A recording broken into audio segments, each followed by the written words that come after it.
Mô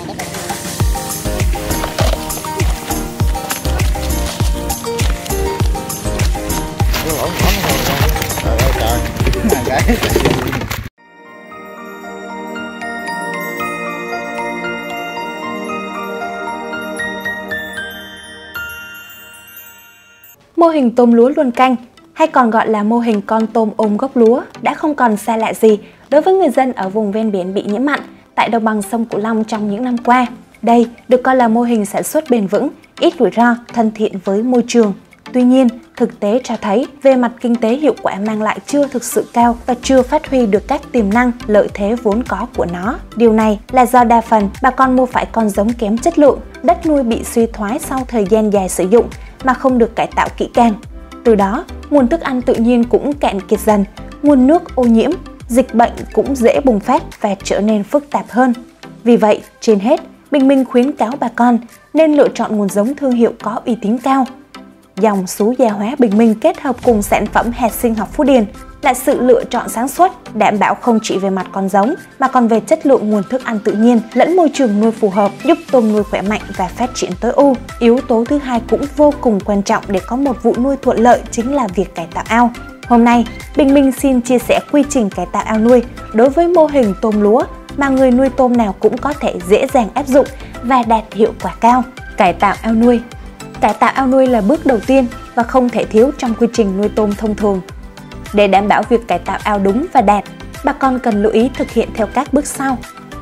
Bước đầu tiên, sau khi thu hoạch lúa, bà con tiến hành rửa ao bằng cách cho nước ra vào từ 2 đến 3 lần để rửa phèn và thuốc bảo vệ thực vật còn tồn lưu trong ao. Lưu ý, khi thu hoạch lúa nên cắt bớt gốc rạ để phòng trường hợp gốc rạ quá nhiều dẫn đến việc thối nước ao. Bước 2. Phơi ao. Quá trình phơi ao cần rút cạn nước và tiến hành phơi ao 5 đến 10 ngày, đến khi đất có vết nứt chân chim. Mục đích của việc phơi ao là để oxy hóa nền đá ao, giải phóng khí độc và hạn chế mầm bệnh. Lưu ý, không phơi ao quá nhiều, ao sẽ sinh phèn. Bước 3. Bón vôi và diệt cá tạp. Vôi là một trong những chất dùng để xử lý môi trường, được sử dụng để cải tạo ao hồ trong nuôi trồng thủy sản, cải tạo đất ruộng, vườn trong nông nghiệp. Bón vôi nông nghiệp hay còn gọi là vôi nóng, liều từ 10 đến 20 kg trên 1.000 m², tùy theo vùng đất ít hay nhiều phèn, giúp hạ phèn, ổn định pH, tăng hệ đệm, cân bằng môi trường, tạo điều kiện cho vi sinh vật có lợi và thức ăn tự nhiên phát triển. Ngoài ra, bón vôi còn giúp diệt các loài cá tạp và giáp xác nhỏ, rong tảo và mầm bệnh còn sót lại trong ao. Đối với khu vực mương sâu còn nước không thể rút cạn nước được, bà con cần tiến hành diệt cá tạp. Bước 4. Lấy nước vào ao. Cấp nước vào ao qua túi lọc bằng vải hoặc lưới cước có mắt lưới dày nhỏ hơn 50 mm để hạn chế ấu trùng các loại tôm, cá tạp. Độ sâu từ 1,2 đến 1,4 m khu vực mương sâu. Độ sâu mặt đầm đạt từ 4 đến 6 tấc để tránh hiện tượng sinh rong và tạo đáy láp do ánh sáng mặt trời chiếu vào. Bước 5. Kiểm tra và cân bằng môi trường. Sau khi lấy nước đủ vào ao nuôi, để nước ổn định 2 đến 3 ngày. Tiến hành kiểm tra và điều chỉnh các chỉ tiêu môi trường nước về ngưỡng thích hợp như pH 7.5 đến 8.3, độ kiềm lớn hơn 120 mg trên lít bằng các loại vôi và khoáng. Bước 6. Khử kim loại nặng bằng ETA. Sử dụng ETA để khử thuốc bảo vệ thực vật còn tồn lưu trong đất. Khử kim loại nặng, khử phèn trong ao nuôi với liều 3 đến 5 kg trên 1.000 m². Cuối cùng, cải tạo nền đá ao, gây màu nước và tạo thức ăn tự nhiên.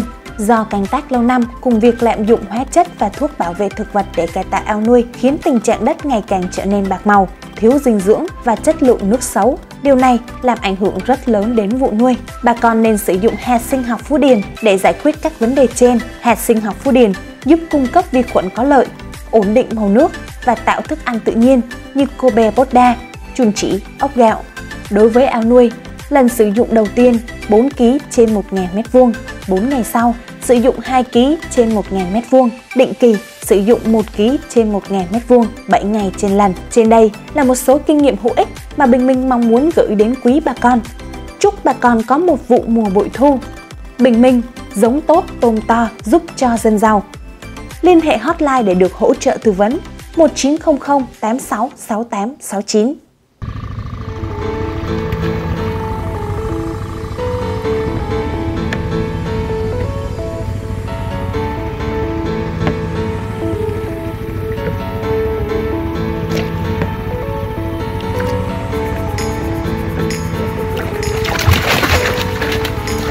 trời cũng sáng lớn chưa.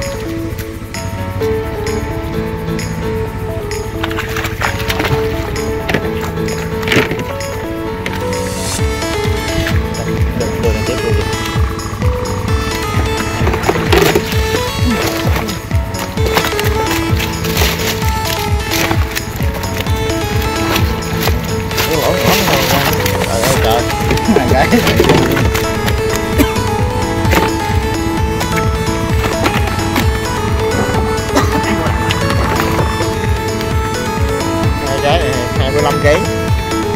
Vậy sao? 30 kg luôn, 25 liền.